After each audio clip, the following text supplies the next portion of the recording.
All right. Hello. Welcome, everybody. Thank you so much for joining us today, and welcome to International Girl Child Day. Girl Child Day, as we know, celebrates all girls across the world, across the globe, and today we are here to discuss something very important, which is dignified menstruation, and which is often missed out during discussions on girls, on women, and on people all over the globe. We are joining you from Global South Coalition. We are Dignified Menstruation Fellows. My name is Samara, and I will be moderating the session today. I welcome with us 𝗙ihe. 𝗙ihe, if you would like to introduce yourself. Hello, my name is ANIEDI 𝗙cie𝗹𝗹𝗀. I am a Nigerian author. I am also an activist. I advocate for girls' education. I am also an anti-human trafficking advocate. I am the founder of ANIEDI 𝗙cie𝗹𝗹 Foundation, a non-profit organization that is fighting menstrual poverty, creating awareness of menstrual poverty, and also supplying free menstrual products to women and girls from underprivileged homes and communities to help them lead healthy and better lives. Thank you. Thank you so much. Judith, if you can kindly introduce yourself. Hi, everybody. I'm Judith OKOSUN. I'm a Nigerian living in Nigeria, in the northern part of Nigeria, to be precise. I'm a girl child advocate, the founder and program director of 𝗙cie𝗹𝗹𝗀 Foundation, and a convener of Party Girl Campaign.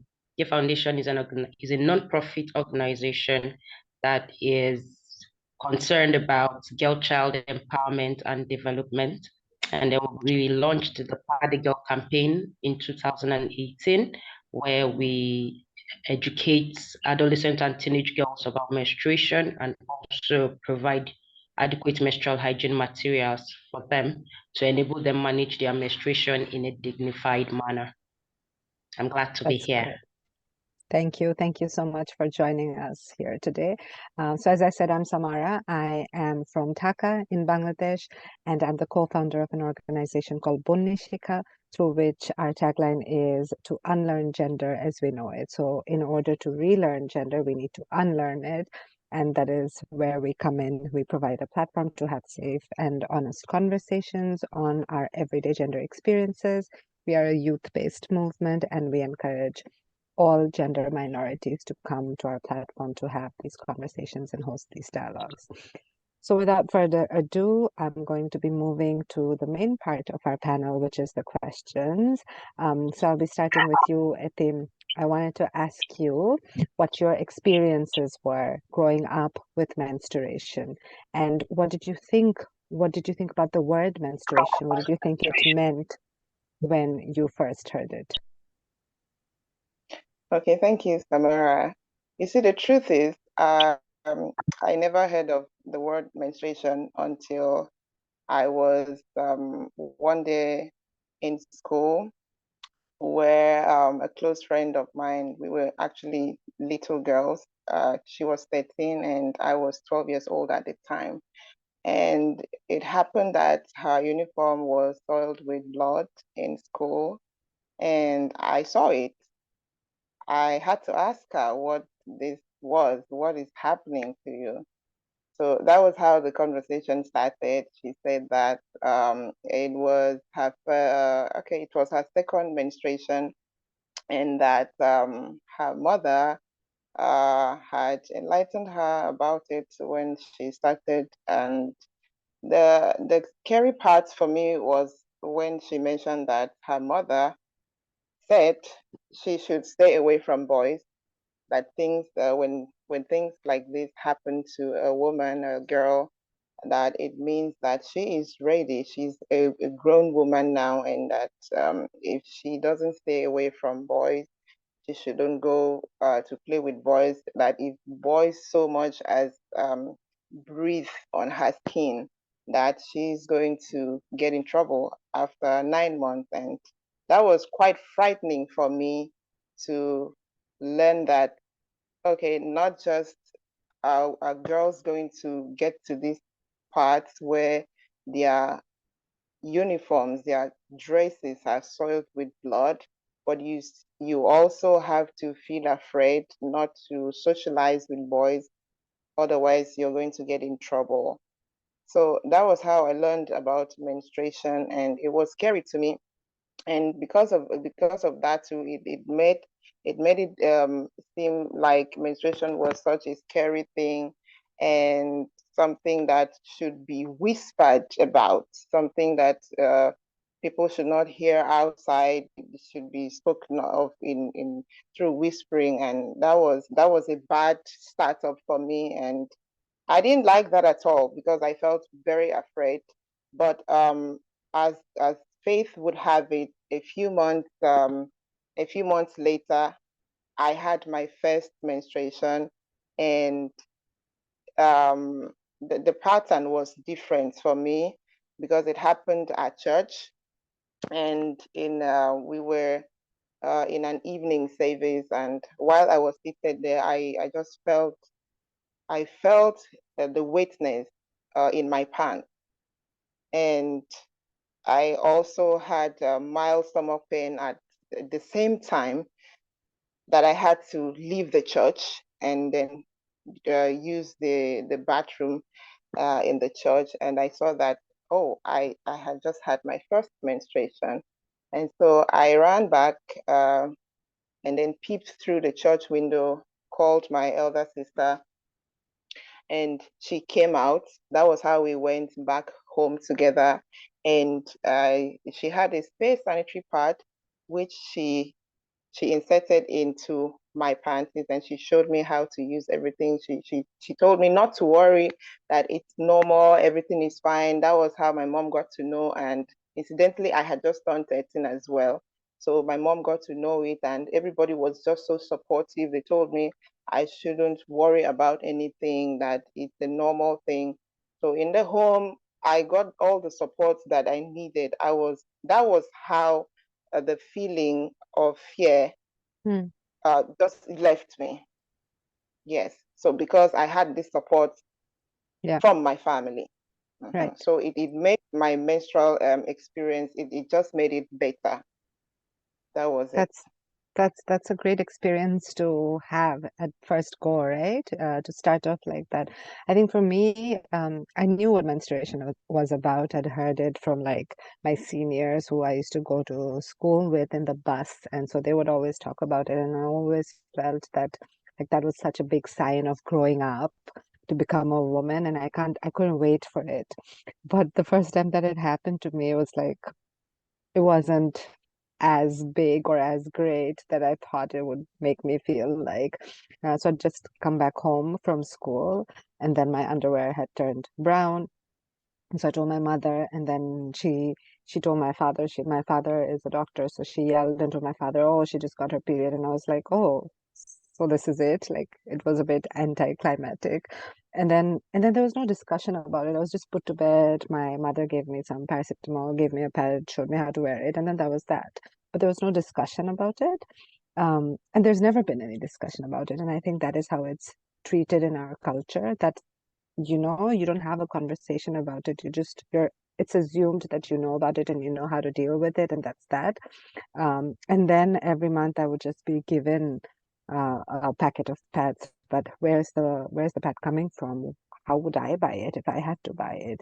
And then it's always wrapped up in brown paper, like it's something to hide away from, shy away from. And I think during my period and during puberty, I was so not confident about my body, always hiding myself. I was also very tall for my age, so I constantly felt uncomfortable. And there was never any discussion about it. And I think, yeah, it wasn't as pleasant a journey as yours, ETIM, unfortunately. Wow. But Judith, tell us about your journey. How did you start off, and what was it like? All right. Well, for me, it wasn't such a big deal. I have an elder sister, and then back then she would always be in pain. I would see her in pain, groaning and all, and I'll be scared. I'll be like, okay, what's up? Why?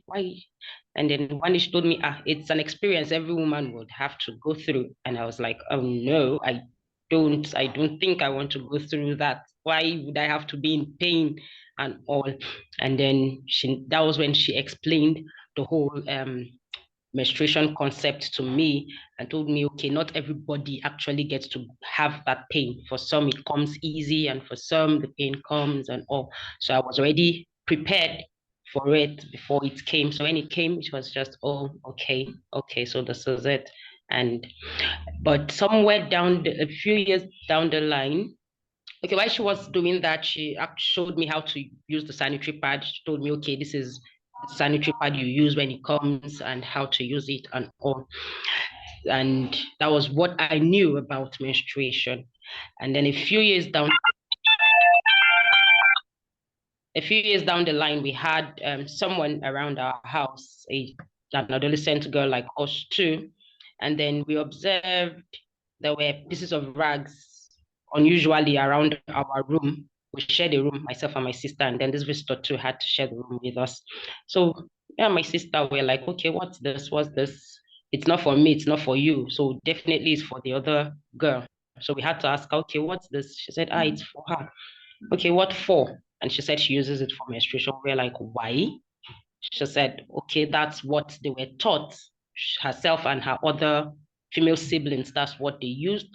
That's what their mom taught them to use, and that their mother told them is the best blood collection material to use when you're on your period. And we're like, oh no. So we also had to now school her and teach her about menstruation, and then show her how to use the sanitary pad. We told her, even if you have to use that, you have to keep it well. Literally putting it everywhere, just everywhere, is not hygienic and safe for you. So that is it about my experience with menstruation so far, growing up as a child. Yeah, yeah. I think it's also so important to discuss these things in school, right? And oftentimes in many of our countries, it's not. And young girls might start menstruating at home, they might start menstruating in school. And so to have not only the resources available to have menstruation pads available in school, but also to kind of be able to talk about it, to have teachers who they can go and communicate with. I think that's so important. It's also important to kind of ensure safety of these girls, of having hygienic bathrooms where they can change, and like just a safe space where they can really talk about it and open up about it. Which brings me to my next question. 𝗙ihe, if you would like to tell us why you think young girls need to know about menstruation, and what effects can it have if they do not know about it, and how can it influence their lives positively if they are made aware about it? Okay, thank you, Samara. I think that we both can agree that knowledge is power, knowledge is freedom, knowledge shapes attitudes and behaviors and can bring about a positive change in attitudes and in the society. So it kind of saddens me that until this time and era, around the world, around the globe, that menstruation is still yet to be generally accepted as a normal fact of life. And this is due to the misconceptions and the taboos, the shame, the myths surrounding menstruation. And because of these challenges, I feel that girls have been conditioned right from childhood to feel ashamed of menstruation and not want to share what is happening to them.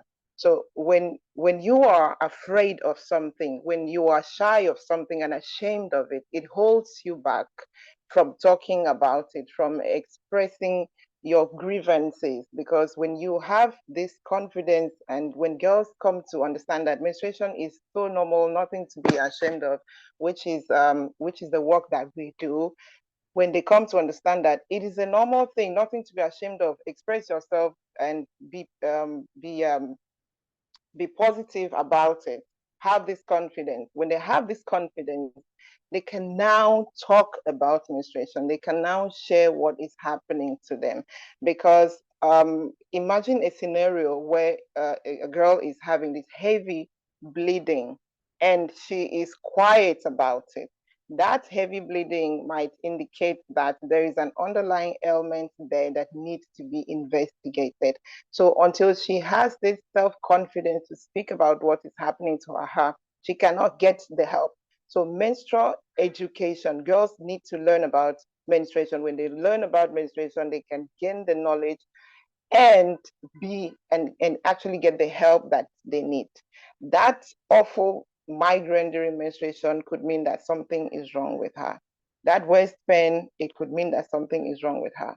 So when she has this confidence, when she learns that menstruation is a normal thing, she has this confidence and she can talk about it, she can actually get the help that she needs.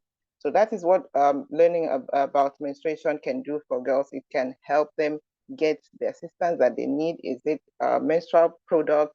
Is it medical needs? They can get that help. And secondly, when girls learn about menstruation, it can help them gain the knowledge on menstrual hygiene management, which is very important. They learn that what hours are you supposed to change your sanitary pad? You do not need to wait until it is filled up for you to change it. You're supposed to wash your hands. You're supposed to dispose of your menstrual pad properly. So because I feel menstruation is a public health issue. So with the hygiene management, if it's not properly handled, it can cause problems for the girl child. So menstrual education is very important. And also when girls learn about menstruation, it can help them to understand their body. It can help them to understand how the menstrual cycle works, which can help them to practice safe sex and stay away from and not have this the challenge of teenage pregnancy. It can help a lot. Menstrual education, I look at it as something that is really vital to curbing teenage pregnancy, to improving the health and the well-being of women and girls. So menstrual education is very important. Thank you, Samara. Thank you. Thank you so much. I love the way you said that they should be able to talk about it. I think it's an experience that we have. It's an experience that women and girls all over the world have, and that's 50% of the population.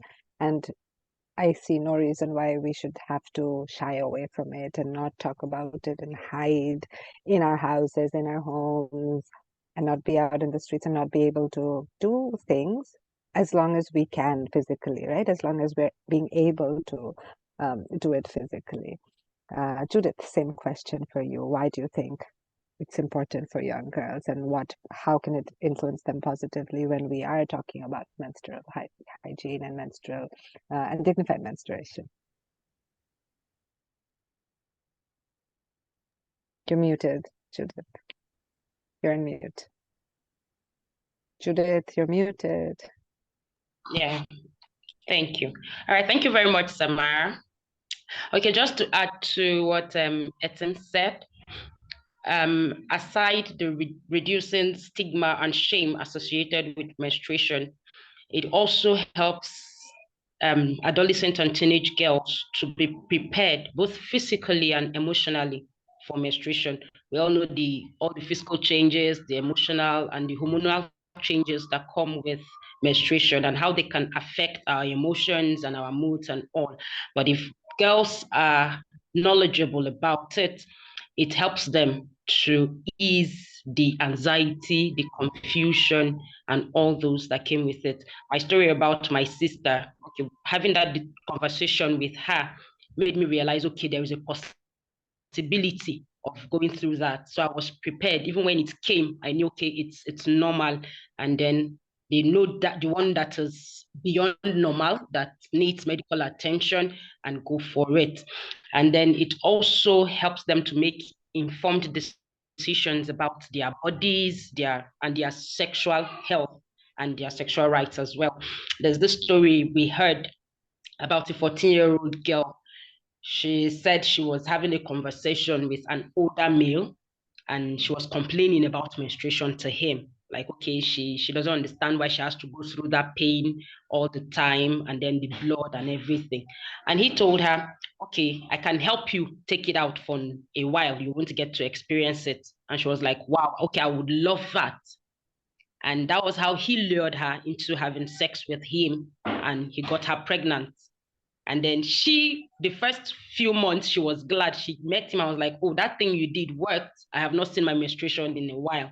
She didn't know she was already pregnant until the pregnancy, the symptoms and everything started. And when she was asked questions, she explained what happened. So if she knew about it and everything that associated with it, she would have been able to decide on her own if she wanted to have sex with him at that point or not. And she would know that it was normal to feel that way. So it helps them to be physically and emotionally prepared for the onset of menstruation. It helps them to make informed decisions about their bodies, about their sexual health and sexual rights. Thank you.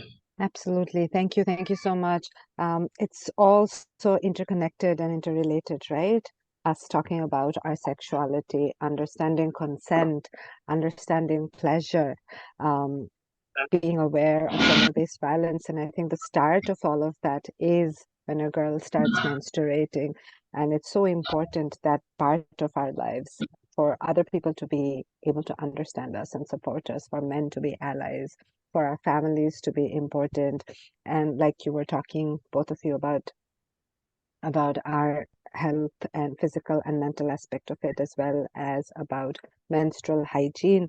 But now the term we are using more and more, and how we understand it, is dignified menstruation, which is when, as women, as girls who are menstruating, we deserve dignity. We need to be treated with dignity. Anybody who menstruates deserves dignity, and that is what we're fighting for.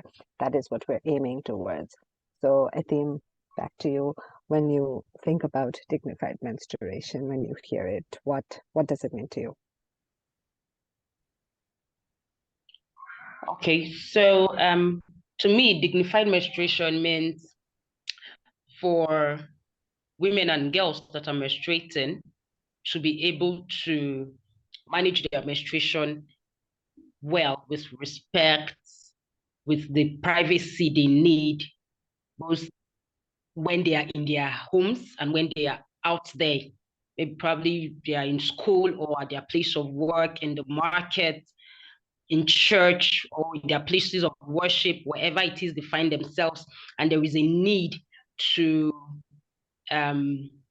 either wash off or change their blood collection material. They should be able to do it with ease, without feeling shame, without feeling like they're dirty, without feeling it is something they need to hide. They should be able to access good facilities at every point. They should be able to access blood collection material like sanitary pads or menstrual cups or tampons, whatever it is they use. They should have access to it at any point, So I should be able to go out when I am on my period without fear and shame, knowing that wherever I find myself and there is a need for me to manage my menstruation, I can do it with ease. For me, that is what I think dignified menstruation is. So from menarche to all through to menopause, every support that I need to go through these phases of my life should be made available for me, or should be accessible with ease.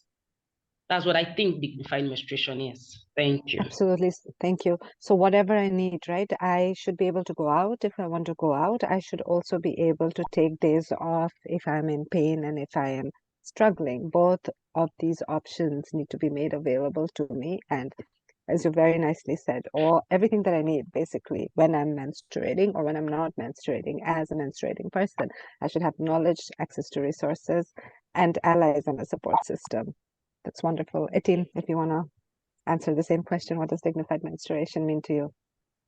Yeah, sure, I do. Okay, so first of all, dignified menstruation is a human right, and I look at dignified menstruation as a world that is free from all forms of menstrual discrimination and the taboos, the myth, the shame, and the misconceptions. Every menstruator deserves the freedom from all these taboos, all these misconceptions, and the shame and the stigma that comes with menstruation. every menstruator should have access to menstrual product, water, and proper sanitation.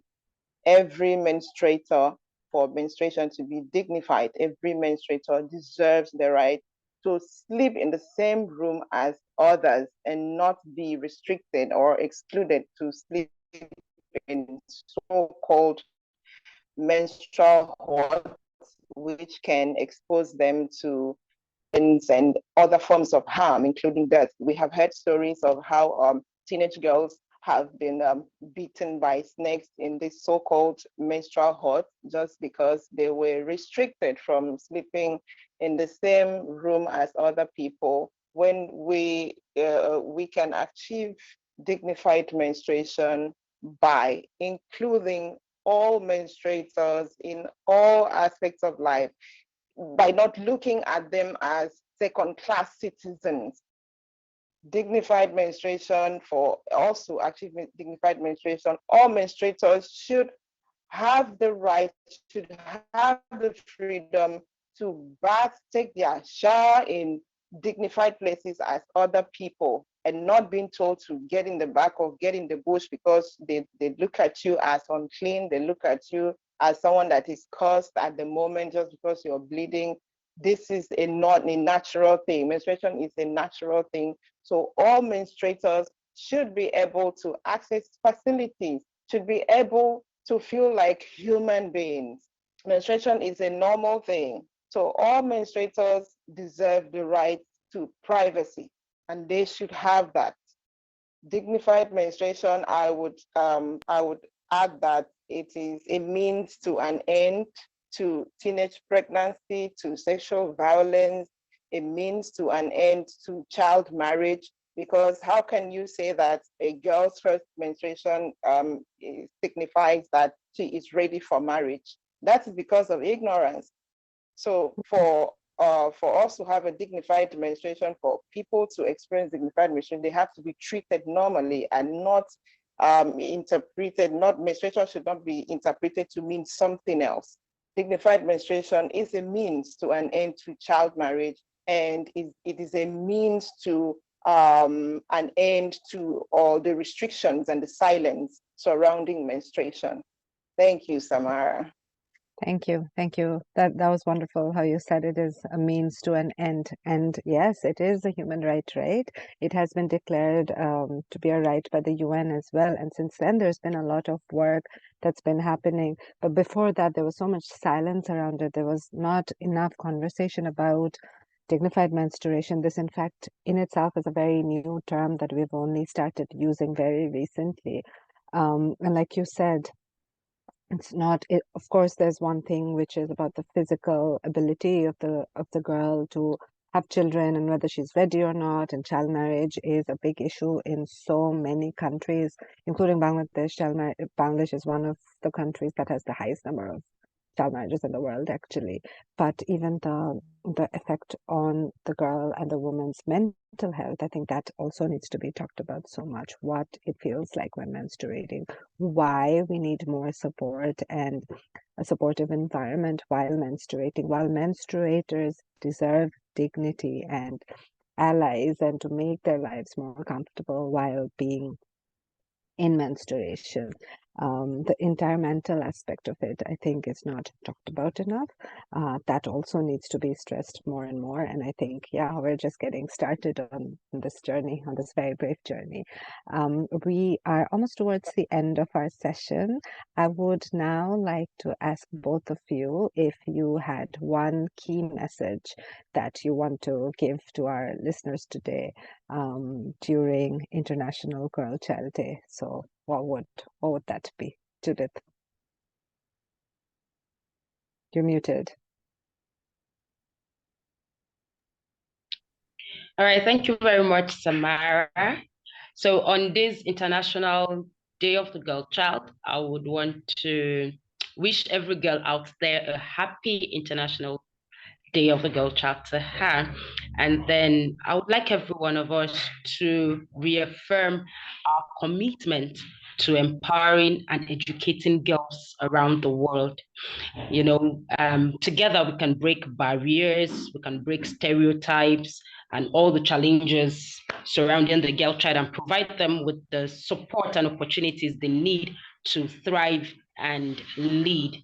And also, I would like to indulge everyone to promote dignified menstruation. By doing that, we can create a brighter future for girls, and we can also create an equitable world for all. Thank you very much, and happy International Girl Child Day. Thank you, Judith. ETIM, what is that one message you want to leave our listeners with? Okay, on this International Girl Child Day, I want to state that girls have the potential to lead. Girls are limitless. Girls can do anything that they set their minds to, and they can actually become change makers in their families, in their communities, and in their countries. Why? How? If they are given the necessary support and the empowerment, especially to get an education, because an education opens doors to a brighter future, to limitless opportunities. Girls can do everything. Girls can actually have a place at the table and make great contributions that can make the world better. So we need to empower them. We need to support girls' education. And on this day, I am calling on individuals, organizations, the government to empower girls' education, to create a safe environment for girls to learn so that they can thrive and go ahead to do great things with their lives. So happy International Day of the Girl Child to every girl out there. Remember, dreams come true and you can do it. Thank you. Thank you so much. That was wonderful. I just want to add on to what both of you said, that when we talk about dignified menstruation, it's not only while the girl or the woman is menstruating. There is a phase of pre-menstruation, there is a phase of premenopause, and then there's menopause as well. So all throughout this journey, we deserve dignity. Women deserve dignity, and menstruators are in need of having that safe environment where they can be themselves, express themselves, and for others to create that space for them, that environment for them where they feel safe. So I'm calling on all our allies and everyone who is around us in our families, our close ones, to stand by us while we are in this process of dignified menstruation. And as both of you very wonderfully said, women and girls, particularly on the eve of International Girl Child Day, the three of us as the Fellows of Dignified Menstruation would like to stress that women and girls everywhere in the world need to be treated with dignity. They deserve the access to resources, to education, to safe spaces, to hygiene, and finally to be respected and to be treated with dignity. So happy International Girl Child's Day to everybody listening to us. Thank you so much. Thank you for listening in. Bye.